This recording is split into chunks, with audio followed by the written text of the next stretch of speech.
सत्र में आप सभी का स्वागत है। मानव के लिए सहज समर्थ उपासना एक अनिवार्य कार्यक्रम है जो अति मानवीयता से मानवीयता और मानवीयता से अति मानवीयता की प्रतिष्ठा स्थापित करती है। अमानवीयता से मानवीयता, मानवीयता से अति मानवीयता की प्रतिष्ठा स्थापित करती है। सह अस्तित्व में अनुक्षण विक्षण वृत्ति से सहजा वृत्ति होती है। यहाँ अनुक्षण विक्षण वृत्ति को नीचे स्पष्ट किया है। क्षण क्षण मध्यस्थ व्यवधान का तिरोभाव ही अनुक्षण विक्षण वृत्ति है। इसका मतलब है कि जो मध्यस्थ सत्ता है या जो सह अस्तित्व है उसका लगातार चिंतन में बना रहना। अनुक्षण का तात्पर्य है प्रत्येक क्षण में लगातार सह अस्तित्व चिंतन, विचार क्रम में प्रामाणिकता सहज प्रमाण प्रस्तुत हो जाना, यही सहजा वृत्ति है। सत्ता में संप्रक्त प्रकृति की संप्रक्तता का ज्ञान ही पूर्ण दर्शन है। सत्ता में संप्रक्त प्रकृति की संप्रक्तता का ज्ञान ही क्षण क्षण मध्यस्थ व्यवधान का तिरोभाव है। इसका मतलब है अभाव का, अज्ञान का, भ्रम का तिरोभाव है ना, उसकी समाप्ति हो जाना। उसी को कह रहे हैं क्षण क्षण मध्यस्थ व्यवधान का तिरोभाव। यही भ्रमित भाव व अभाव का तिरोभाव है। यही सहज प्रतिष्ठा व अवस्था है। इसके बाद है सत्ता में संप्रक्त प्रकृति का ज्ञान ना होने से और अनुभव मूलक ज्ञान ना होने से, ये दो बातों को लिखा है। सत्ता में संप्रक्त प्रकृति का ज्ञान ना होने से और अनुभव मूलक ज्ञान ना होने से, दोनों एक ही बात है। भय प्रलोभन बस समस्त भ्रम मूलक कार्य व्यवहार सोच विचार को बनाए रखता है। यदि सह अस्तित्व का अनुभव नहीं है या अनुभव मूलक ज्ञान नहीं है, उस स्थिति में भय प्रलोभन बस जो है समस्त भ्रम मूलक कार्य व्यवहार और सोच विचार जो है वो बने रहते हैं। और क्योंकि ये बने रहते हैं इसीलिए यही संपूर्ण क्लेश का कारण है। इसके बाद दिया है काल क्रिया की अवधि है। इसी अवधि में यानी काल क्रिया की अवधि में ही आरोपित विचार व इच्छा ही असहज है। निरारोपित विचार और इच्छा ही सहज है। तो यहाँ आरोपित विचार का मतलब क्या होता है? आरोपित विचार का मतलब है भ्रमित विचार। आरोपित इच्छा का मतलब भ्रमित इच्छा। और भ्रमित इच्छा और भ्रमित विचार के मूल में जो है अतिव्याप्ति, अव्याप्ति, अनाव्याप्ति दोष है। जिसका मतलब है जो जैसा है उससे उसको कम समझना या अधिक समझना या ना समझना, है ना। उसी से फिर अतिमूल्यन, निर्मूल्यन एवं अवमूल्यन भी होता है। तो इसीलिए जो आरोपित विचार इच्छा है वो मानव को सहज है, क्योंकि भ्रम से मानव दुखी होता है, पीड़ित होता है, क्लेशित होता है। इसीलिए वह मानव के लिए असहज है। तो ये जो आरोपित विचार से मुक्त हो जाना ही निरारोपित विचार व इच्छा है और इसमें सहजता पाई जाती है। तो सत्ता में संप्रक्त जड़ चैतन्य प्रकृति की स्थितिशील व सत्ता सहज पूर्णता के संबंध में ही आरोप व निरारोपण क्रिया संपन्न होना पाया जाता है। सत्ता में संप्रक्त जड़ चैतन्य प्रकृति की स्थितिशीलता व सत्ता सहज पूर्णता के संबंध में ही, तो ये दोनों चीजों के संबंध में ही भ्रम होता है और भ्रम मुक्ति होती है। तो प्रत्येक इकाई में रूप गुण स्वभाव धर्म समाहित रहता है। यही उसकी कार्यवत्ता है। यानी एक प्रकार से इसको कार्यवत्ता कहा, दूसरे तरीके से इसी को आचरण भी कहा है। इसी की गणना, परिमाण, प्रयोजन ज्ञान की प्रकृति के प्रति निर्भ्रमता पूर्ण क्षमता का द्योतक है। तो रूप गुण स्वभाव धर्म जो है प्रत्येक इकाई में समाहित रहता है। यही उसकी कार्यवत्ता है। इसी की गणना, परिणाम, प्रयोजन ज्ञान ही प्रकृति के प्रति निर्भ्रमता पूर्ण क्षमता का द्योतक है। यही प्रमाण है, यही सहजता है। संपूर्ण क्रियाएं मूलतः रूप और शब्द भेद से द्रष्टव्य हैं। पूरकता के बिना इकाई में अग्रिमता नहीं है। पूरकता के बिना इकाई में अग्रिमता नहीं है। तो जो भी अग्रिम विकास और जागृति है उसमें दूसरी इकाई की पूरकता जो है उसमें सबसे महत्वपूर्ण भूमिका होती है। पूर्णता पर्यंत जब तक इकाई पूर्ण नहीं यानी आचरण पूर्ण नहीं हो जाती है ना, तब तक इकाई पूरकता उपयोगिता के लिए प्रवृत्त रहती है। पूरकता ही इकाई में ह्रास व विकास के लक्षणों को प्रकट करती है। यही प्रधान उपादेयता भी है। तो यहाँ पे पूरकता की अनिवार्यता को बताया है। मतलब इससे एक अर्थ ये भी निकलता है कि बिना पूरकता के किसी भी इकाई में अग्रिम विकास और जागृति नहीं है ना। इसीलिए अस्तित्व जो है सह अस्तित्व है। इसका मतलब है कि अस्तित्व में क्रियाएं जो हैं वो व्यक्तिवादी नहीं है, एक एकल क्रिया नहीं है। मतलब क्रिया में जो विकास है उसमें दूसरे का सहयोग जो है वो अनिवार्य है। इसी को यदि हम मानव परंपरा में देखते हैं तो वहां से कृतज्ञता हमको समझ में आती है, क्योंकि पूरकता अनिवार्य है। इसलिए कोई भी मानव ऐसा नहीं होता है जिसके विकास और जागृति में किसी दूसरे का योगदान ना हो, सहयोग ना हो, है ना, पूरकता ना हो, है ना। इसीलिए यहाँ कह रहे हैं कि जो पूर्णता पर्यंत जब तक आचरण पूर्ण नहीं हो जाता, आचरण पूर्णता के बाद भी आचरण पूर्ण व्यक्ति जो है वो पूरक और उपयोगी बना रहता है शेष पूरी मानव जाति के लिए, है ना। तो पूरकता ही इकाई में ह्रास और विकास के लक्षणों को प्रकट करती है। यही प्रधान उपादेयता भी है। इकाई में प्रकट होने वाले शब्द आदि गुण ही सापेक्ष शक्तियां हैं। गुण विहीन कोई इकाई नहीं है। इसलिए मानव में साम्य कामना का अभाव नहीं है। सहजता ही धर्म है। मानव जो है सुख शांति संतोष आनंद में ही सहज होता है। इसीलिए सहजता ही धर्म है और धर्म ही सुख है या सुख ही धर्म है। इस तरीके से हम लोग धर्म को समझते हैं। यही धारणा को स्पष्ट करता है जो प्रत्यक्ष है। प्रत्येक कर्म फल ही मानव के सुख का पोषक व शोषक सिद्ध हुआ है। यदि भ्रमित कर्म है तो शोषक सिद्ध होगा, और यदि भ्रम मुक्त कर्म है उस स्थिति में पोषक सिद्ध होगा, है ना। तो प्रत्येक कर्म चाहे वो बौद्धिक हो, सामाजिक हो या भौतिक हो, तीनों स्थिति में जो भी कर्म है यदि वो भ्रम से मुक्त है और नियम त्रय से जुड़ा हुआ है तो वो मानव के सुख में पोषक होगा, अन्यथा शोषक सिद्ध होगा। सत्य और सत्यता के अनुभव क्रम में व्यवधान नहीं है।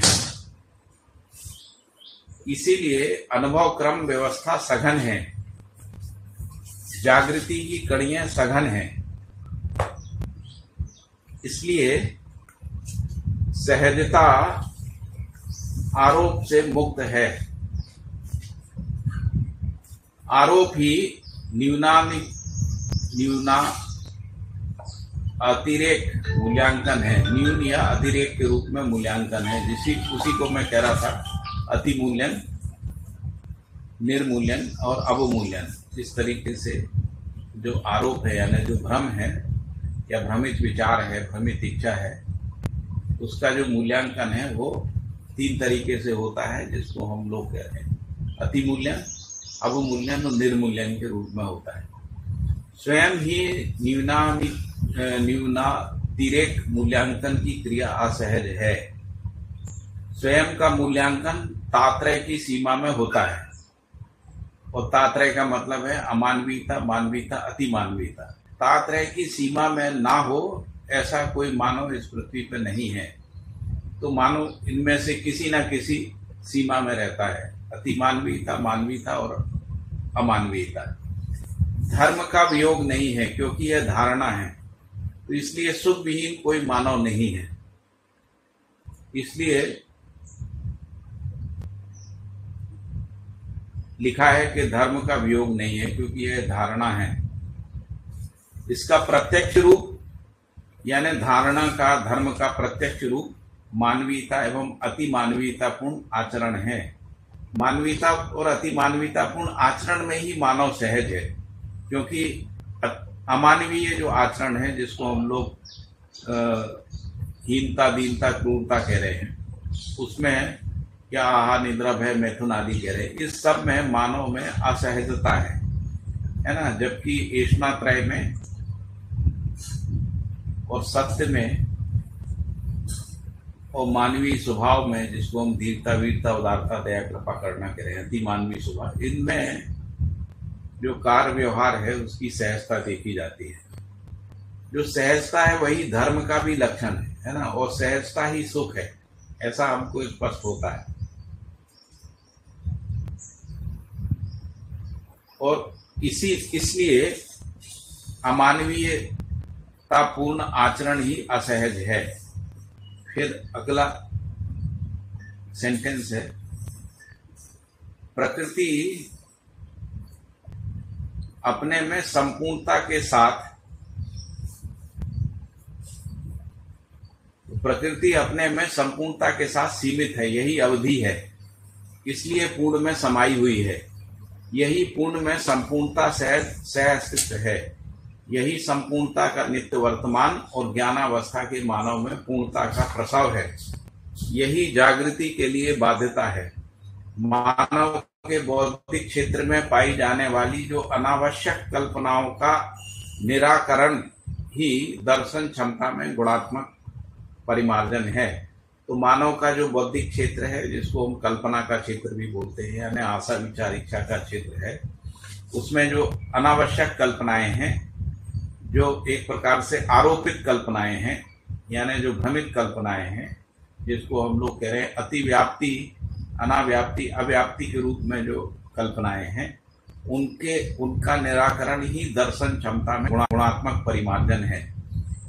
और ये जो गुणात्मक परिमार्जन है, इसी को जो है मूल प्रवृत्तियों का परिमार्जन भी बोलते हैं, जो उपासना का प्रयोजन भी है। सारी उपासनाओं का प्रयोजन मूल प्रवृत्तियों का परिवर्तन है। यही गुणात्मक संस्कार परिवर्तन शिक्षा एवं जीवन के कार्यक्रम का योगफल है। दर्शन क्षमता का उत्कर्ष ही अनुक्षण वीक्षण है। तो दर्शन क्षमता जो है मानव के अंदर उत्कर्ष के रूप में तभी स्थापित होती है जब क्षण क्षण मध्यस्थ की ओर ध्यान रहता है। दूसरे अर्थों में कहें कि जो मध्यस्थ व्यवधान होता है उससे मुक्ति रहती है। तीसरे अर्थ में कहें कि सहअस्तित्व के अर्थ में चिंतन क्रिया की निरंतरता बनी रहती है। यही मध्यस्थ क्रिया की क्षमता है। मध्यस्थ क्रिया ही दृष्टा है। मध्यस्थ क्रिया का चरमोत्कर्ष ही सम विषम क्रिया का पूर्ण नियंत्रण है। तो जब मध्यस्थ क्रिया यानी जो अनुभव संपन्न आत्मा है, अनुभव संपन्न आत्मा के कारण से जीवन में जो सम और विषम क्रियाएं हैं उन पे पूर्ण नियंत्रण का प्राप्त हो जाना ही चरमोत्कर्ष है। मध्यस्थ क्रिया का चरमोत्कर्ष है। यही क्षमता क्षण क्षण मध्यस्थ व्यवधान से मुक्ति है। उसके बाद फिर जिसको हम क्षण क्षण मध्यस्थ व्यवधान है उससे मुक्त हो जाती है। उससे पहले तक क्षण क्षण व्यवधान बना रहता है ना। तो यहाँ तक मैं पढ़ रहा हूँ। इसके बाद है ना, अच्छा ठीक है। इसके आगे लिखा है संस्कार पूर्वक ही बौद्धिक व्यवस्था प्रक्रिया क्षमता। हाँ, तो मैं कह रहा था यहाँ इसके आगे सुनीता को पढ़ना है और इससे आगे का एक दो पैराग्राफ जो है वो पढ़ेंगे। इसके बाद फिर मैं इसको कंटिन्यू करूंगा। ठीक। नमस्कार आप सभी को। संस्कार पूर्वक ही बौद्धिक व्यवस्था प्रक्रिया क्षमता के आनुषंगिक है। मानव सहज ऐषणा एवं विषयों की सीमा में प्रवृत्ति व निवृत्ति पूर्वक व्यस्त होना पाया जाता है, जो प्रत्यक्ष है। चूंकि मानव संस्कारानुषंगी इकाई है, इसलिए संस्कार पूर्वक ही बौद्धिक व्यवस्था व प्रक्रिया क्षमता के आनुषंगिक वो उसका संस्कार परिमार्जन होता है। प्रक्रिया से यहाँ आशा है कि प्रबुद्धता पूर्वक ही विकासशीलता की प्रक्रिया है। तो प्रबुद्धता पूर्वक ही मानव में संस्कार का जो परिमार्जन है वो होता है। यहाँ मानव संस्कारानुषंगी इकाई इसलिए है कि जड़ इकाइयों में परिवर्तन होता है, लेकिन चैतन्य इकाई में परिमार्जन होता है, इसलिए वो संस्कार के अनुषंगी अपने क्रियाकलाप को व्यक्त करता है। तो मानव सहज ऐषणा एवं विषयों की सीमा में प्रवृत्ति व निवृत्ति पूर्वक व्यस्त होना पाया जाता है। तो विषय और ऐषणाओं की सीमा में प्रवृत्ति रहती है और इनसे मुक्त स्थिति में निवृत्ति पूर्वक वो व्यस्त पाया जाता है। जैसा कि पहले भी हमने इस बात की चर्चा कई बार इस अध्याय में हो चुकी है कि भूतात्मा जो है वो विषयों में आसक्त रहते हैं, 4 विषय और 5 संवेदनाओं में, और देव मानव 3 ऐषणाओं में रहते हैं, और दिव्य मानव का तादात्म्य में पाया जाता है। इसकी चर्चा हम पहले ही कर चुके हैं। आत्मा मध्यस्थ क्रिया के अनुषंगिक बौद्धिक प्रक्रिया व व्यवस्था में सत्य संकल्प एवं सत्य कल्पना पूर्ण मानसिकता की स्थिति पाई जाती है, जो प्रसिद्ध कर्म, उपासना, ज्ञान पूर्ण है। आत्मा मध्यस्थ क्रिया है, इसलिए आत्मा को मध्यस्थ सत्ता के अनुभव का अधिकार है। तो आत्मा जो है मध्यस्थ क्रिया के अनुषंगी ही अपने को व्यक्त करती है। बौद्धिक प्रक्रिया व व्यवस्था में सत्य संकल्प एवं सत्य कल्पना पूर्ण मानसिकता मानव में पाई जाती है, जो कर्म, उपासना और ज्ञान पूर्ण है।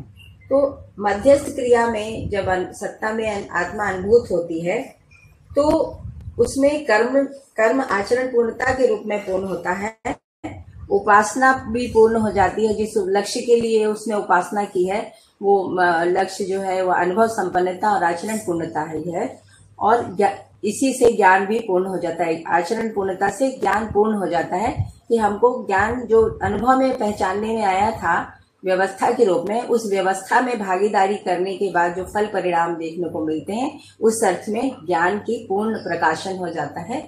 इस अर्थ में ये बात यहाँ पर कही गई है कि व्यवस्था में ही, समग्र व्यवस्था, अखंड समाज सार्वभौम व्यवस्था में ही ज्ञान की पूर्णता का प्रत्यक्ष प्रमाण है, और ज्ञान ही प्रत्यक्ष है। बाकी जो विषयों में जो ज्ञान है वो अप्रत्यक्ष ज्ञान, अपरोक्ष ज्ञान के रूप में पिछले अध्याय में कल इसकी चर्चा हम लोगों ने की थी। यही क्षमता देव व दिव्य मानवीयता को प्रकट करती है, यही पूर्ण जागृति है। यही क्षमता, जो कर्म की पूर्णता, उपासना की पूर्णता जो है और ज्ञान पूर्णता, यही क्षमता देव और दिव्य मानवीयता के माध्यम से प्रकट होती है। इसी को पूर्ण दिव्य मानवीयता ही जो है वो पूर्ण जागृति है। ऐषणा सत्य व्यवस्था में मानवीय तथा देव मानवीय स्वभाव का प्रकट होता है, उसी के अनुरूप में मानसिक वातावरण की स्थितिशीलता है। ऐसी क्षमता ही सामाजिक चेतना ही सजगता एवं सतर्कता से परिपूर्ण होना पाया जाता है। इसकी चर्चा में कई बार इस अध्याय में कर चुकी हूँ कि ऐषणा शक्त बौद्धिक व्यवस्था में मानवीय तथा देव मानवीय स्वभाव प्रकट होता है, उसी के अनुरूप मानसिक वातावरण स्थितिशील रहता है, क्योंकि जब तक दिव्य मानवीय का पद नहीं रहता है तब तक स्थिति में अवस्थिति पाई नहीं जाती है। इसीलिए इसको स्थितिशीलता के रूप में यहाँ पर कहा गया है। ऐसी क्षमता ही सामाजिक चेतना ही सजगता एवं सतर्कता से परिपूर्ण होना पाया जाता है। इसकी भी चर्चा हम लोग पूर्व अध्याय में कई बार कर चुके हैं कि सतर्कता जो है वो समाधान पूर्ण तर्क नीति है, और सजगता जो है वो निर्भनता की स्थिति को सजगता कहा गया है। और देव मानव ऐषणाओं के अनुसंगी चलते हैं। विषया शक्ति प्रवृत्ति व प्रक्रिया में अमानवीय आचरण होता है, जो पाशविकता तथा दानवीयता के रूप में दृष्टव्य है। इनमें उसी के योग्य मानसिकता पाई जाती है। यही लुप्त सुप्त कामना का कारण है। यही अजागृति तथा अपूर्ण सतर्कता का द्योतक है। तो जैसा हम पिछले भी इसकी चर्चा हम बारंबार करते रहे हैं कि विषय शक्ति प्रवृत्ति व प्रक्रिया में अमानवीय आचरण होता है, जिसको पशु मानव, राक्षस मानव के रूप में हम लोग यहाँ पर कहते हैं। तो जागृत, स्वप्न और सुषुप्ति की जो बात हुई, तो जागृति के संदर्भ में ही स्वप्न और सुषुप्ति का पता चलता है। यदि जागृति नहीं है तो स्वप्न और सुषुप्ति का हमको पता नहीं चलता है। तो जो प्रमाणित ना होने वाली कल्पनाओं में मानव पशु मानव और राक्षस मानव की कोटि में रहता है और वो जागृति को प्रमाणित नहीं कर पाता है या स्वत्व को प्रमाणित नहीं कर पाता है। इस संदर्भ में यहाँ ये बात कही गई है। तो उसकी मानसिकताएं विषयों में ही रहती हैं, जो जीव चेतना का प्रधान लक्षण है। तो उपासना पूर्वक मानव चेतना से देव मानव चेतना और दिव्य मानव चेतना तक की यात्रा है। यही श्रेय मतलब जागृति जिज्ञासु होने पर ही लुप्त सुप्त कल्पनाएं परिमर्जित होती हैं।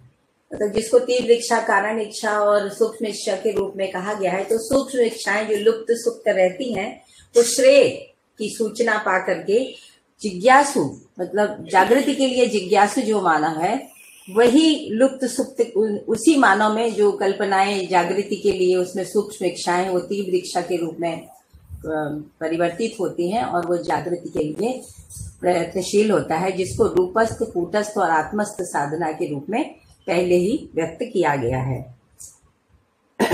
फलतः दार्वी व पाशवी प्रवृत्तियों से उदासीनता स्थिर होती है, साथ ही विवेकोदय होता है। इस उपासना के परिणाम स्वरूप जिज्ञासु होने पर जागृति में जब उसकी कल्पनाएं परिमार्जित हो जाती हैं और कल्पनाएं का जो उसको अनुमान, जैसे बाबा जी ने जब साधना की थी तो उनको तो परंपरा से केवल सूचना मिली थी, अनुमान भी नहीं मिला था। कुछ लक्षणों की पहचान परंपरा में है, तो लेकिन बाबा जी ने जो अनुभव, अपने अनुभव को जिस प्रकार से इन चार दर्शन, शास्त्र और वादों और संविधान तक व्यक्त किया है, उससे हम जो अध्ययन के पूर्वक जागृति की यात्रा कर रहे हैं, तो हमको अनुमान में पूरा का पूरा आ जाता है कि कैसे ये हमसे लेकर के, एक मानव से लेकर के परिवार, समाज, राष्ट्र और अंतर्राष्ट्र तक अनुभव का प्रमाण जो है अखंड समाज सार्वभौम व्यवस्था के रूप में होगा। तो ये अनुमान लगने से ही विषयों की जो है समीक्षा हो जाती है कि उसमें सुख का भास है, उसमें सुख की निरंतरता नहीं है। ऐसी जब निष्कर्ष उसमें निर्णित हो जाता है, तब उसमें उदासीनता आती है और उसमें विवेकोदय के लिए प्रयास शुरू होता है। और ये प्रयास उपासना पूर्वक जब सफल होता है तो वो विवेकोदय हो जाता है। श्रेय जिज्ञासा का उदय स्व संस्कार, विधि विहित अध्ययन तथा उसके अनुकूल वातावरण में होता है। तो जो ये श्रेय का, जिज्ञासा का उदय कैसे होता है, तो स्व संस्कार पूर्वक। कई मानव में अभी वो उस संस्कार का उदय नहीं हुआ, इसलिए विषय शक्त मानव, देव मानव और दिव्य मानव की चर्चा यहाँ पर की गई है। वो स्व संस्कार, वातावरण और अध्ययन के अवसर के योग फल में मानव में जो योग्यता और पात्रता का विकास होता है और क्षमता की पहचान होती है, उसके साथ ही उसमें संस्कार का उदय होता है। और ये उदय कैसे होता है, विधि विहित अध्ययन तथा उसके अनुकूल वातावरण में होता है। तो विधि विहित अध्ययन क्या है, तो व्यवस्था, सूत्र, व्याख्या, सहज आचरण, कार्य व्यवहार, व्यवस्था में भागीदारी, व्याख्या के रूप में आचरण प्रमाण ही विधि विहित कार्यक्रम है, जिसकी पूरी की पूरी चर्चा अध्याय दर्शन के वाङ्मयों में तात्विक रूप में, बौद्धिक रूप में और व्यवहारिक रूप में व्याख्यायित की गई है। अब जैसे ये वातावरण बनता जा रहा है शिक्षा के माध्यम से, तो आने वाली जो हमारी पीढ़ियां हैं उनको ये सहज वातावरण उपलब्ध होगा और उसमें उनका संस्कार बहुत शीघ्र प्रवेश करेगा। जैसा कि हमने पूर्व में पढ़ा ही था कि इसका संस्कार का आरोपण कार्यक्रम जो है वो शैशव अवस्था से ही शुरू किया जाना चाहिए। विधि विहित अध्ययन निपुणता, कुशलता व पांडित्य ही है। अब इसका अध्ययन का फल क्या है, क्योंकि हम पूर्ण फल तक बात कर रहे हैं यहाँ पर। तो विधि विहित मतलब विधि संबद्ध पद्धति से समाधान व समृद्धि व समाधान के लिए जो सहायक क्रियाकलाप है वो सब विधि विहित हैं। तो इससे अध्ययन से क्या होता है, अध्ययन से निपुणता, कुशलता व पांडित्य ही है। तो पांडित्य को कहा जाता है ज्ञान, विवेक, विज्ञान का प्रत्यक्ष रूप ही पांडित्य है। और पांडित्य में निपुणता, कुशलता समाई ही रहती है। तो इसके संदर्भ में एक वाक्य मध्य दर्शन में कहा गया है कि निपुणता, कुशलता से ज्यादा उत्पादन एवं व्यवहार नहीं है। तो मानव का समूचा क्रियाकलाप निपुणता, कुशलता और पांडित्य की सीमा में ही है। पांडित्य उसकी उपासना की अंतिम उपलब्धि है। अध्ययन एवं वातावरण ही संस्कार परिवर्तन के लिए समर्थ व्यवस्था है, जिसका गुणात्मक परिवर्तन ही आत्मबोध के लिए जिज्ञासा है। अध्ययन, वातावरण एवं संस्कार, इनके तीनों के योगफल को ही समर्थ व्यवस्था के रूप में कहा गया है। और इस सूचना के साथ ही बहुत जगहों पर इस तरह के वातावरण निर्मित कर दिए गए हैं, जहां पर इसके जिज्ञासु लोगों के लिए इस अध्ययन के प्रस्ताव की पूरी सूचना है। और जो सूचना बाबा जी ने अपने घर में हम लोगों को अपने बच्चों की तरह पाल पोस कर हम तक पहुंचाई है, हम तक जितनी भी जैसी भी पहुंची है, अभी हमें बहुत सारी कमियां हैं इसको समझने में, क्योंकि ये बहुत सूक्ष्म अध्ययन है और बहुत ही जिम्मेदारी से और बहुत दृढ़ता और निष्ठा पूर्वक ही संपन्न होता है। तो उस निष्ठा को भी पहचानने में हम लोग को काफी समय लगा, मुझे तो बहुत समय लगा है। और एक वो जो जिम्मेदारी है मेरे अंदर इस दर्शन को प्रस्तुत करते समय, तो बहुत सारी कमियों के साथ मैंने इस प्रस्तुति को रखा है। और हमारे अन्य भाई बंधु जो इस प्रस्ताव को रख रहे हैं, उनसे मेरी कमियों को पूर्ति होने में बहुत सहायता मिल रही है। तो ये जो शुरू हुआ पूरा अध्ययन का कार्यक्रम, उससे जब हम अध्यापन कराते हैं तब भी हमें बहुत सारी अपनी कमियों का पता चलता है और बहुत सारी जो वास्तविकताएं हैं वो स्पष्ट होती हैं। तो आज इतना ही कहते हुए कि अध्ययन, वातावरण एवं संस्कार ही परिवर्तन के लिए जो समर्थ व्यवस्था है, उसका जिसका गुणात्मक परिवर्तन ही आत्मबोध के लिए जिज्ञासा है। जब गुणात्मक परिवर्तन होता है, जो कि विषयों के प्रति उदासीनता के साथ प्रारंभ होता है, वही गुणात्मक परिवर्तन के कारण आत्मबोध की जिज्ञासा होती है। क्योंकि स्वबोध के बगैर हम आत्मबोध को नहीं पहचान सकते, इसलिए स्वबोध होना पहले जरूरी है, उसके बाद ही आत्मबोध के लिए जिज्ञासा बनती है कि आत्मा ही जीवन में वो भाग है जो मध्यस्थ क्रिया है और मध्यस्थ सत्ता का अनुभव का अधिकार उसमें है। और यहाँ पर अनुभव पूर्वक मध्यस्थ क्रिया संपन्न, क्रिया का पूरा प्रयोजन संपन्न हो जाता है और आचरण पूर्वक मानव के गंतव्य का, क्रिया के गंतव्य का प्रयोजन पूर्ण हो जाता है। आज मैं आपके साथ इतना ही अपनी भागीदारी रखूंगी, आगे पाठक जी आपके साथ शेयर करेंगे।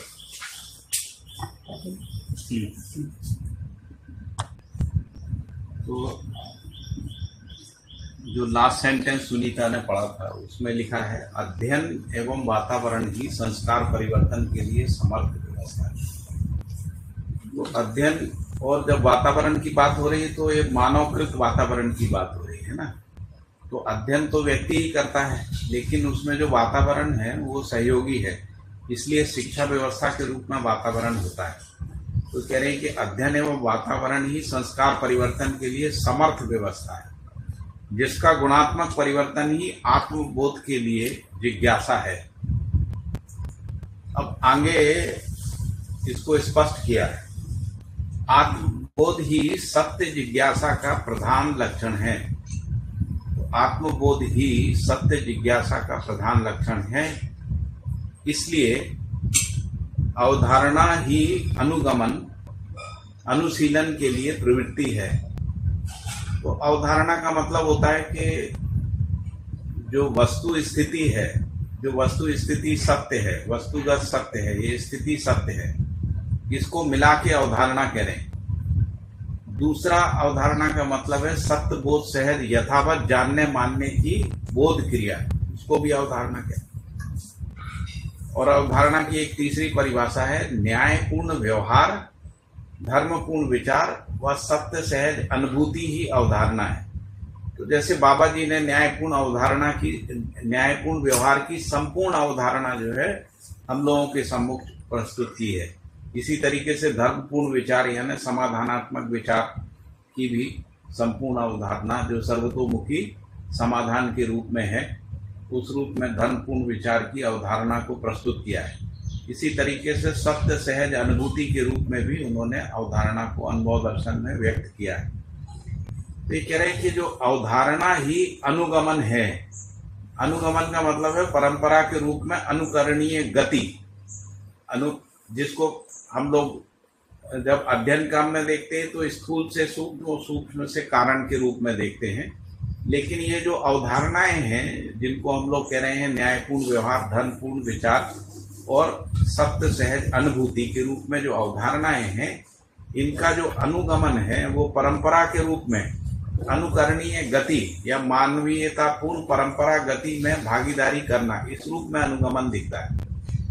तथा अनुशीलन, अनुशीलन का मतलब है बोध संपन्न क्रम में स्वयं स्फूर्त संतुलन का बना रहना। तो जब हम ये अनुगमन करते हैं उस समय हमारे अंदर स्वयं स्फूर्त संतुलन की भी आवश्यकता है। उसी को हम लोग एक अर्थ में संयम भी कहते हैं ना, संयम। तो इसलिए अवधारणा ही अनुगमन एवं अनुशीलन के लिए प्रवृत्ति है जो शिष्टता के रूप में प्रत्यक्ष होती है। प्रगति के लिए अवधारणा अनिवार्य है। यदि अवधारणा विहीन है तो उस स्थिति में प्रगति नहीं है ना, जागृति की ओर प्रगति नहीं है, न्यायपूर्ण व्यवहार की ओर प्रगति नहीं है, धर्मपूर्ण विचार की ओर प्रगति नहीं है। क्योंकि हम लोग अनुभव की रोशनी में ही, यानी अवधारणा को स्मरण में रख के ही हम समाधान, न्यायपूर्ण व्यवहार और सत्यपूर्ण आचरण को हम लोग समझ सकते हैं, उसका अनुगमन कर सकते हैं और उसमें अनुशीलन की प्रवृत्ति के साथ रह सकते हैं, यानी स्वयं स्फूर्त संतुलन के साथ रह सकते हैं। तो जागृति के लिए अवधारणा और हिरास के लिए आसक्ति प्रसिद्ध है। यदि हमको जागृति की ओर जाना है तो अवधारणा संपन्न होने की जरूरत है। अवधारणा संपन्नता का मतलब ये भी होता है कि हमको न्याय धर्म सत्य स्पष्ट हो जाए, न्याय धर्म सत्य से संबंधित जो भी वस्तुएं हैं, है ना, वो स्पष्ट हो जाएं। तीसरे अर्थ में कहें कि हमको वस्तुगत सत्य, स्थिति सत्य और वस्तु स्थिति सत्य स्पष्ट हो जाए। यदि ये हमको स्पष्ट है तब हम अवधारणा संपन्न है, और यदि हम अवधारणा संपन्न है तभी हम अनुगमन कर सकते हैं, यानी इनको प्रमाणित करने के लिए, यानी न्यायपूर्ण व्यवहार की निरंतरता को पा सकते हैं, धर्मपूर्ण विचार की निरंतरता को व्यक्ति, परिवार, समाज, राष्ट्र, अंतर्राष्ट्र में सर्वतोमुखी समाधान के रूप में प्राप्त कर सकते हैं, है ना, या सत्यपूर्ण आचरण को परिवार से लेकर विश्व परिवार तक व्यवस्था के रूप में पहचान सकते हैं, उसमें भागीदारी कर सकते हैं और उसका आचरण कर सकते हैं। यदि अवधारणा नहीं है उस स्थिति में हिरास के लिए आसक्ति होती है। हिरास के लिए आसक्ति इसलिए होती है क्योंकि हमको सत्य स्पष्ट नहीं है, सहअस्तित्व स्पष्ट नहीं है, आत्मज्ञान यानी जीवन का ज्ञान जो है हमको स्पष्ट नहीं है, मानवीयतापूर्ण आचरण स्पष्ट नहीं है। उस स्थिति में हम स्वयं को शरीर मान के या भौतिक पदार्थों से ही सुखी होने का प्रयास, या जिसको हम लोग कह रहे हैं कि जिसमें सुख स्वभाव नहीं है उससे सुखी होने का प्रयास करते हैं, वही आसक्ति है ना। तो आसक्ति जो है भौतिक पदार्थों की होती है, आसक्ति जो है वो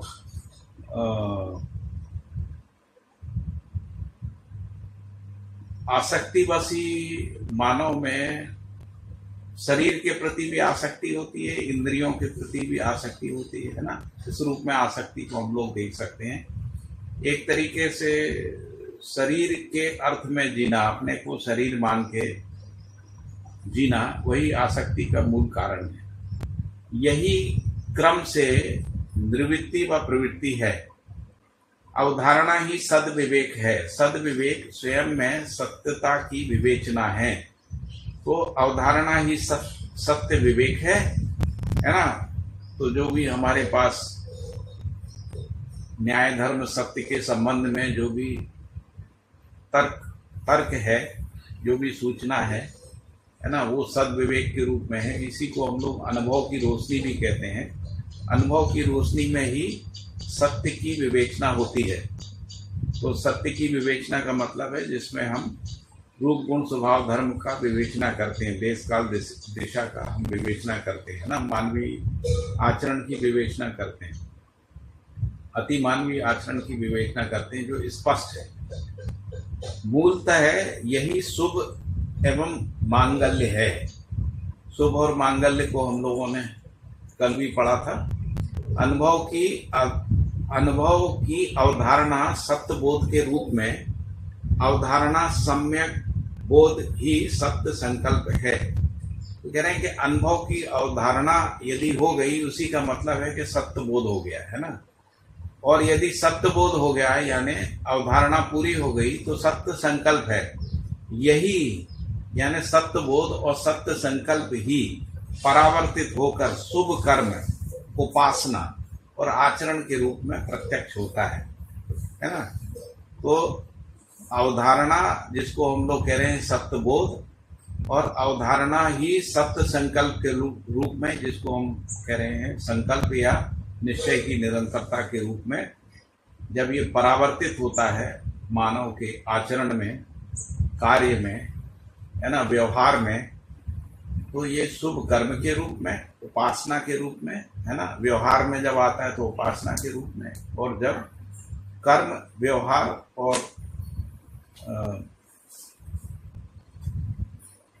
अनुभव में आ जाता है तब इसको हम आचरण करें, है ना। आचरण का मतलब है जब चारों आयाम में वो प्रत्यक्ष हो जाता है। उपासना का मतलब है जब, जिसको हम लोग कह रहे हैं कि क्रियापूर्णता का जो व्यवहार है वो उपासना के रूप में स्पष्ट होता है। शुभ कर्म का मतलब है समाधान, समृद्धि के रूप में जो कर्म है, समृद्धि के रूप में जो कर्म है उसको हम लोग शुभ कर्म, उपासना तथा आचरण के रूप में सत्य बोध और सत्य संकल्प ही परावर्तित होकर प्रत्यक्ष होता है। इसी का परिवर्तित मूल्य ही, यानी शुभ कर्म, उपासना और आचरण का परिवर्तित मूल्य ही धीरता, वीरता, उदारता, दया, कृपा और करुणा के रूप में प्रत्यक्ष होता है। सत्य में ही सम्यक बोध होता है। तो सत्य और सत्यता का मतलब है, सत्य का मतलब है सह अस्तित्व, सह अस्तित्व में ही सम्यक बोध होता है। सम्यक बोध का मतलब पूर्ण बोध होता है। असत्य ही कल्पना एवं भास, असत्य ही कल्पना एवं भास होता है। तो जो असत्य है यानी जो जैसा नहीं है उसके बारे में भ्रमित कल्पनाएं होती हैं। भ्रमित कल्पना में भी भास बना रहता है। बाबा जी ने अनुभव दर्शन में लिखा है कि अमानव में भी सत्य भासता है, इस तरीके से लिखा हुआ है। फिर आगे है हीनता, दीनता, क्रूरता से युक्त कर्म अशुभ होता है। तो दीनता, हीनता, क्रूरता से जो भी हम कायिक, वाचिक, मानसिक कर्म करते हैं वो सब अशुभ है। स्वमूल्य ही प्रवृत्ति निवृत्ति का स्तुति है। तो यहाँ पर जो प्रवृत्ति शब्द का उपयोग किया गया है, तो स्वमूल्य ही प्रवृत्ति और निवृत्ति की स्तुति है। स्तुति का मतलब है अंकुरन की स्थिति, है ना। तो स्वमूल्य जो है प्रवृत्ति के रूप में जब अंकुरित होता है उसका मतलब है उपलब्धि एवं प्रयोजन सिद्धि हेतु प्रयुक्त बौद्धिक संवेग के रूप में होता है। यानी परावर्तन होने से पहले जीवन में होने वाली आशा, विचार, इच्छा एवं संकल्पों की स्थिति एवं मानवीयतापूर्ण मानसिकता के रूप में प्रवृत्ति जो है वो स्वमूल्य पूर्वक ही स्तुति है।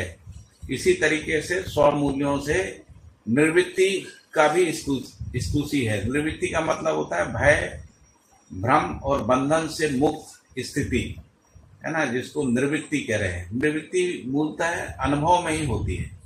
तो अनुभव पूर्वक जो है बुद्धि भ्रम, भय और बंधन से मुक्त हो जाती है ना। और उसी से जीवन भी क्रमशः, यानी बुद्धि के प्रकाश में, चित्त और चित्त के प्रकाश में, वृत्ति और वृत्ति के प्रकाश में मन, और जीवन का जो परावर्तन है जो व्यवहार और कार्य में होता है उस सब में भ्रम, भय और बंधन से मुक्ति हो जाती है। कैसे हो जाती है? तो स्वमूल्य के द्वारा, है ना। इसलिए असत्य, अभिमान तथा दर्प से मुक्त, सत्य, सरलता, सहजता और सौजन्यता से युक्त कर्म व उपासना श्रेय कारक हैं। तो कौन सी कर्म और उपासना श्रेय कारक हैं? जो असत्य, अभिमान और दर्प से मुक्त हैं और जो सत्य, सरलता, सहजता और सौजन्यता से युक्त हैं। ऐसे कर्म और जो उपासनाएं हैं वो श्रेय कारक हैं। सत्य कामना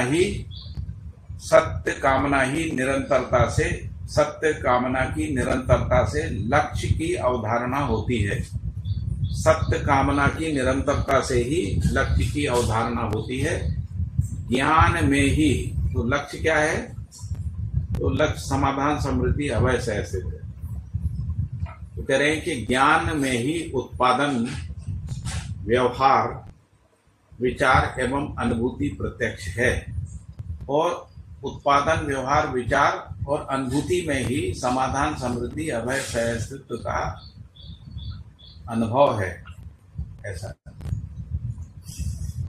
तो ज्ञान विवेक सम्मत विज्ञान है, ज्ञान विवेक सम्मत विज्ञान ही है जो पूर्ण है। यदि विज्ञान जो है वो ज्ञान और विवेक सम्मत है तो पूर्ण है। यदि वो ज्ञान और विवेक सम्मत नहीं है तो विज्ञान जो है वो अपूर्ण है या समस्याकारी है। सत्य और सत्यता में दृढ़ता ही श्रेयमय जीवन है। तो सत्य का मतलब है सहअस्तित्व और सत्यता का मतलब है रूप गुण स्वभाव धर्म में दृढ़ता ही श्रेयमय जीवन है। सत्यानुभूति ही सबका अभीष्ट है। फिर अगला बिंदु है, शरीर से संपन्न होने वाले समस्त क्रियाओं का संचालन मन ही मेधस के द्वारा करता है।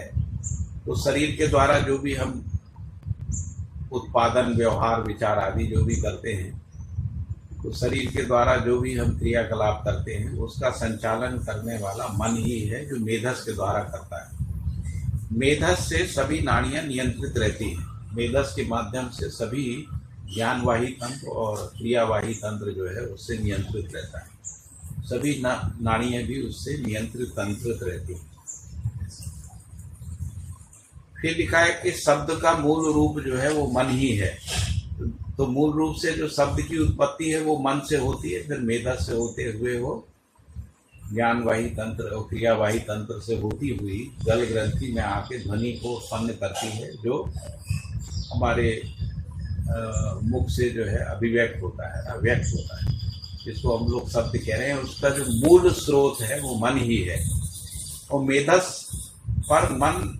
मेधस के ऊपर मन क्या करता है तो आस्वादन पूर्ण स्वागत भाव तरंगों का प्रसारण करता है, संचालन करता है, नियंत्रण करता है। उसके मूल में शब्द ही है। तो मन मेधस के ऊपर क्या करता है तो मेधस पर मन आस्वादन और स्वागत पूर्ण भाव तरंगों का, आस्वादन और स्वागत पूर्ण भाव तरंगों का प्रसारण करता है, संचालन करता है, नियंत्रण करता है ना। उसके मूल में शब्द ही है, और इसीलिए ये लिखा है कि शब्द का मूल रूप जो है मन ही है ना। फिर आगे लिखा है कि जागृति की ओर गति हेतु नियंत्रणात्मक शब्द ही मंत्र हैं। मतलब ऐसे शब्द जो क्रिया को नियंत्रित करते हैं उनको ही हम मंत्र कह रहे हैं। जिसको हम कहें कि जो सत्य सम्मत या अर्थ सम्मत जो शब्द हैं उनको हम मंत्र कह रहे हैं। यहाँ पर जो मंत्र के रूप में बाबा जी ने जो परिभाषित किया है, तो जागृति की ओर गति हेतु नियंत्रणात्मक शब्द ही मंत्र हैं। बहुत बढ़िया मंत्र की परिभाषा यहाँ पर भी है। हम लोग परंपरा में मंत्र को बहुत स्पष्टता से समझ नहीं पाए। तो लक्ष्य प्राप्ति योग क्रम प्रक्रिया ही नियंत्रण है। तो कह रहे हैं कि नियंत्रण क्या है तो लक्ष्य प्राप्ति योग जो हम क्रम और प्रक्रिया है वही नियंत्रण है। तो शब्द में जो भाव है या मूल्य है वही उसका अर्थ है ना। तो शब्द तो एक ध्वनि हो गई, लेकिन उसमें जो भाव है, जो मूल्य है, वही उसका अर्थ है। सार्थक शब्दों का अर्थ ही जागृति की ओर गति है, क्योंकि अर्थ शब्द का अर्थ अस्तित्व में वस्तु है। अस्तित्व में वस्तु क्या है तो अस्तित्व में वस्तु भाव के रूप में है या मूल्य के रूप में है। उसी रूप में शब्द की अर्थवत्ता है। तो सार्थक शब्दों की का जो अर्थ है यानी जो उसकी अर्थवत्ता है वो जागृति की ओर गति है, क्योंकि शब्द का अर्थ अस्तित्व में वस्तु है। और यही शब्द जो है वो भाषा के माध्यम से और भाषा साहित्य के रूप में जो है अभिव्यक्त होता है। और साहित्य का जो प्रयोजन है वो न्याय धर्म शब्द को प्रमाणित करना ही होता है। इसीलिए शब्द की यात्रा है। तो शब्द की यात्रा में अर्थ साथ में चलता है ना। और जो अर्थ है वो अस्तित्व में भाव के रूप में, मूल्य के रूप में रहता है। इस रूप में हम सब जागृति की ओर जो गति है ना, उसको हम पहचान सकते हैं, यानी शब्दों की भूमिका को पहचान सकते हैं। दूसरे अर्थों में कहें श्रुति सम्मत जो भूमिकाएं हैं उनको पहचान सकते हैं, यानी श्रुति जो है किस तरीके से उद्गमशील है शब्द के रूप में, और श्रुतियाँ जो हैं उद्गमशीलता के साथ स्वयं को प्रमाणित करने के अर्थ में किस तरीके से गतिशील है, इसको हम जागृति के अर्थ में, गति में जो है उसका अनुभव कर सकते हैं, उसको पहचान सकते हैं, समझ सकते हैं। फिर आगे है भाव में जो उपयोग पूर्णता अनिवार्यता है, उपयोग पूर्ण जो अनिवार्यता है वही उसका महत्व है। तो जो भाव में जो भी भाव हैं उनमें जो उपयोग पूर्ण जो अनिवार्यताएं हैं वही उसका, हर भाव का कोई महत्व है।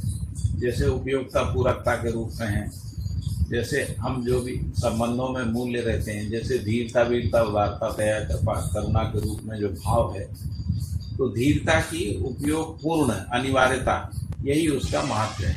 यानी धीरता का यदि हम कहीं उपयोग करते हैं तभी तो धीरता का महत्व जो है वो हमको स्पष्ट होता है। इसी तरीके से वीरता है, यदि हम न्यायप्रदायी क्षमता के रूप में वीरता का उपयोग करते हैं तभी उसके महत्व को हम पहचान सकते हैं। उपयोग पूर्ण अनिवार्यता जो निश्चित दिशा में है वही उसकी दृढ़ता है। यदि वो निश्चित दिशा में नहीं है तो उसमें दृढ़ता नहीं है। मतलब यदि रैंडमनेस है, यदि हम किसी मूल्यों का उपयोग जो है विधि सम्मत या किसी एक निश्चित दिशा के अर्थ में नहीं करते हैं तो दृढ़ता का, यानी दृढ़ मानसिकता का, दृढ़ व्यवहार का, है ना, दृढ़ता पूर्वक कार्य का हमको स्पर्श नहीं होती। यही सम्यक संकल्प है। सम्यक संकल्प का मतलब है निश्चित दिशा के अर्थ में दृढ़ता का बना रहना, वही सम्यक संकल्प है। सम्यक संकल्प में जो पूर्णता है वही अनुभव है। फिर आगे है जो क्रम से मन, वृत्ति, चित्त, बुद्धि, आत्मा में पाई जाने वाली सुसंस्कृत मौलिक क्रियाएं हैं, भाव तात्पर्य होने से है। जो क्रम से मन, वृत्ति, चित्त, बुद्धि और आत्मा में पाई जाने वाली सुसंस्कृत मौलिक क्रियाएं हैं, भाव का तात्पर्य होने से है। फिर आगे लिखा है कि क्रिया शक्ति, जिसको हम लोग कासा कहते हैं, इच्छा शक्ति यानी अकुति, ज्ञान शक्ति यानी मेधा, इसकी काफी विस्तार से बात जो है अध्याय 1 में आई है। नामक दिव्य बुद्धियां प्रत्यक्ष हैं, है ना, कासा। और इसके बारे में लिखा है कि क्रिया शक्ति इनके उदय से ही, जैसे क्रिया शक्ति के उदय से मनोबल, इच्छा शक्ति के उदय से बुद्धि बल और ज्ञान शक्ति के उदय से यानी ज्ञान शक्ति से आत्मबल जो है प्रमाणित होता है।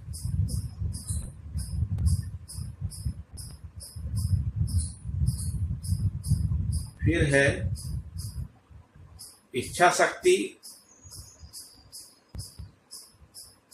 नहीं, शक्ति त्रय जागरण, जिसको हम लोग इच्छा शक्ति, क्रिया शक्ति, ज्ञान शक्ति, जागरण भी कह सकते हैं ना। तो इस इच्छा शक्ति जागरण के बिना त्याग और प्रेम प्रमाणित नहीं होता। त्याग का मतलब भ्रम मुक्ति है ना। प्रेम का मतलब है सार्वभौम व्यवस्था में भागीदारी। उस रूप में जो है प्रेम का प्रमाण नहीं है। तो इसलिए इच्छा शक्ति, क्रिया शक्ति, ज्ञान शक्ति का जागरण जो है प्रमाणित होने के अर्थ में अनिवार्य है। शरीरमय जीवन के लिए मनुष्येतर प्राणियों की, शरीरमय जीवन के लिए मनुष्येतर प्राणियों की तथा मनोमय, बुद्धिमय और आत्ममय जीवन के लिए मानव की सृष्टि है। तो 2 प्रकार की सृष्टि है। एक प्रकार की सृष्टि है जिसको शरीरमय जीवन कह रहे हैं। शरीरमय जीवन मतलब जब शरीर के आधार पर जीवन का क्रियाकलाप होता है, जिसको जीव संसार कह रहे हैं या जीव चेतना भी कह रहे हैं। तो जीव शरीरों का यानी जीव जंतुओं की जो उत्पत्ति हुई है, यानी जीवावस्था की जो सृष्टि हुई है, उसका मूल प्रयोजन है वो शरीरमय जीवन को प्रमाणित करता है, यानी शरीर जीवन को संचालित करने के अर्थ में प्रमाणित होता है। तो प्रश्न है क्या?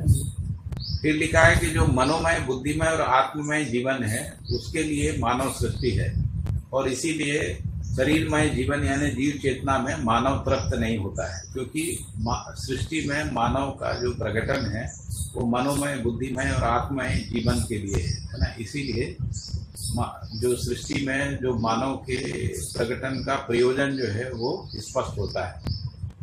फिर इसके बाद है ब्रह्म मुक्ति यानी त्याग और प्रेममय जीवन के बिना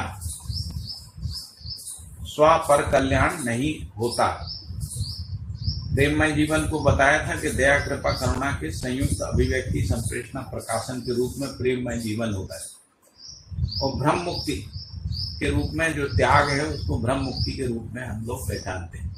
तो ब्रह्म मुक्ति और प्रेममय जीवन के बिना स्व और पर यानी अपना स्वयं का और पर यानी पूरी मानव जाति का कल्याण नहीं होता है ना। मानव जाति सहित जो प्रकृति है, कल्याण का तात्पर्य जागृति सहज निरंतरता से है।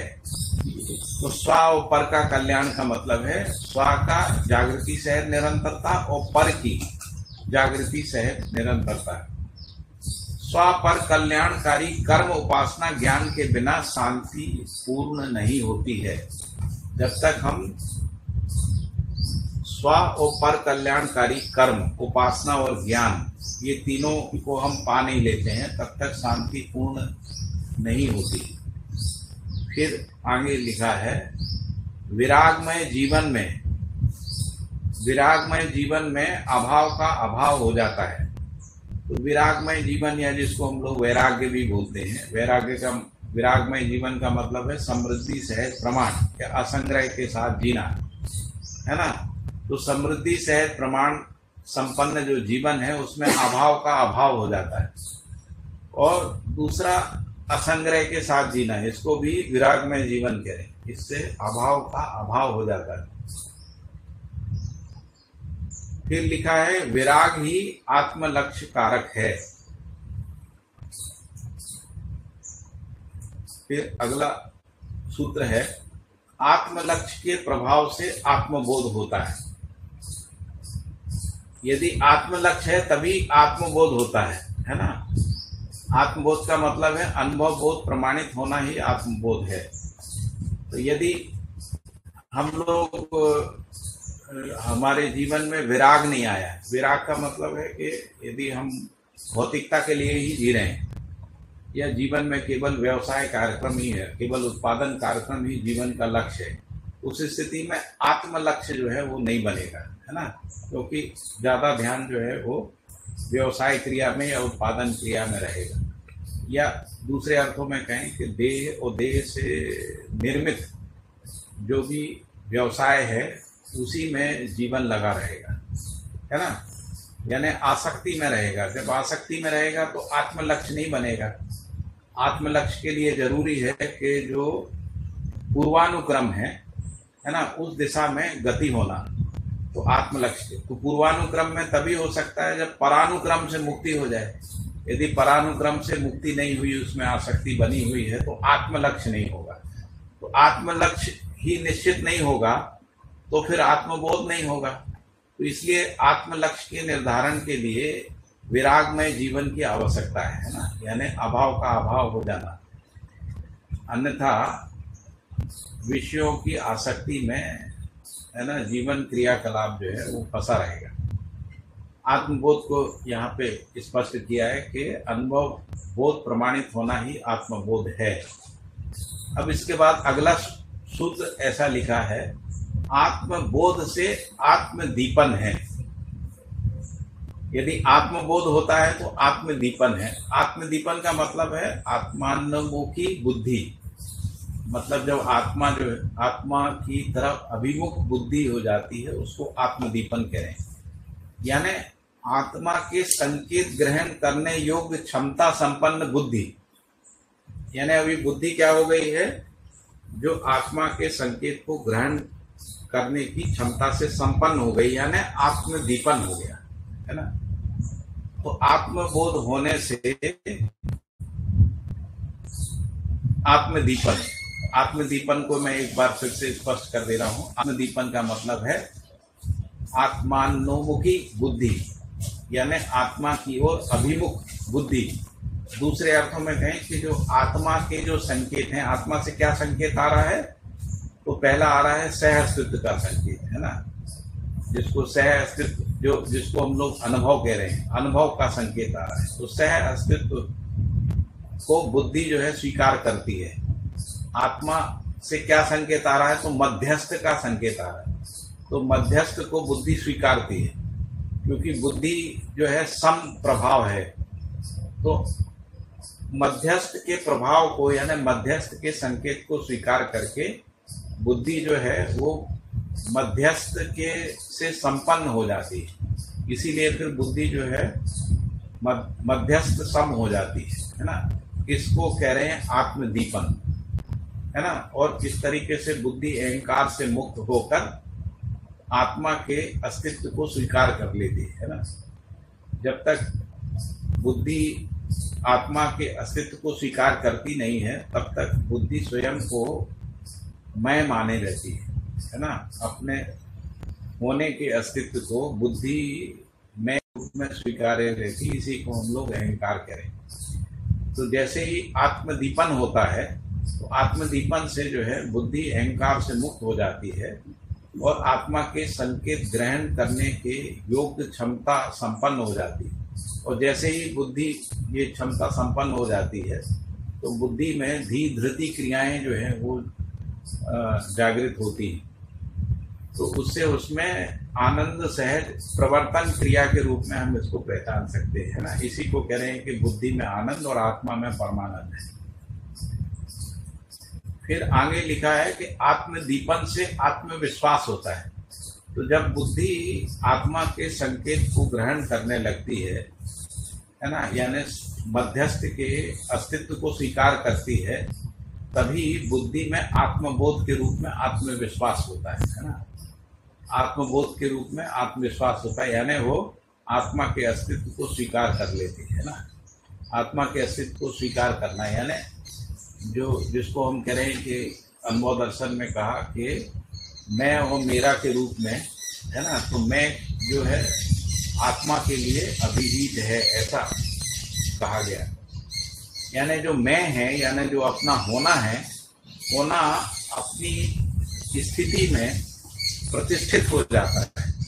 उसी को हम लोग दृष्टा पद प्रतिष्ठा भी कह रहे हैं। तो उस स्थिति में जब मैं प्रतिष्ठित हो जाता है, यानी दृष्टा पद में स्थित हो जाता है, और बुद्धि जो है इस बात को स्वीकार कर लेती है, उसी का नाम जो है आत्मविश्वास है। इसको हम लोग आत्मविश्वास कह रहे हैं ना। आत्मविश्वास होने से अज्ञान का भय होता है।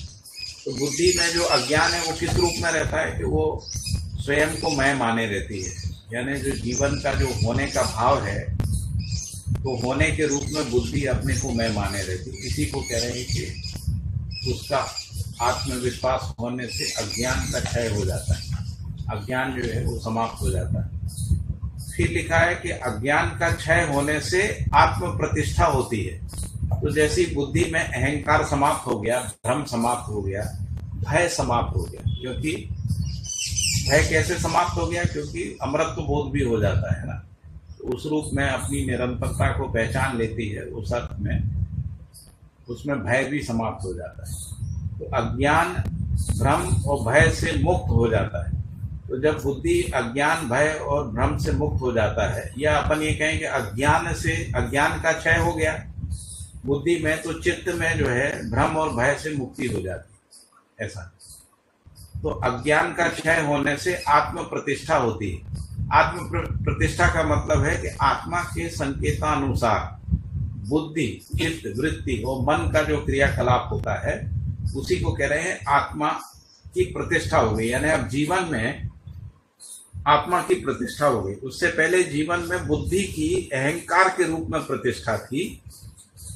तो बुद्धि अहंकार के रूप में जो प्रतिष्ठा थी, उससे मुक्त होकर आत्म प्रतिष्ठित हो गई। आत्म प्रतिष्ठित हो गई, यानी आत्मा के संकेतानुसार बुद्धि और बुद्धि के संकेतानुसार चित्त और चित्त के संकेतानुसार वृत्ति और वृत्ति के संकेतानुसार मन, और यह क्रम से मन के संकेतानुसार व्यवहार कार्य, वहां तक आत्मा की प्रतिष्ठा हो जाती है। तो आत्मा की प्रतिष्ठा को ही यदि हम जागृति में देखेंगे तो वो अखंड समाज सार्वभौम व्यवस्था के रूप में ही होती है ना। इसी को हम कह रहे हैं आत्मा की प्रतिष्ठा। तो आत्मा की एक प्रतिष्ठा जीवन में है और आत्मा की प्रतिष्ठा परावर्तित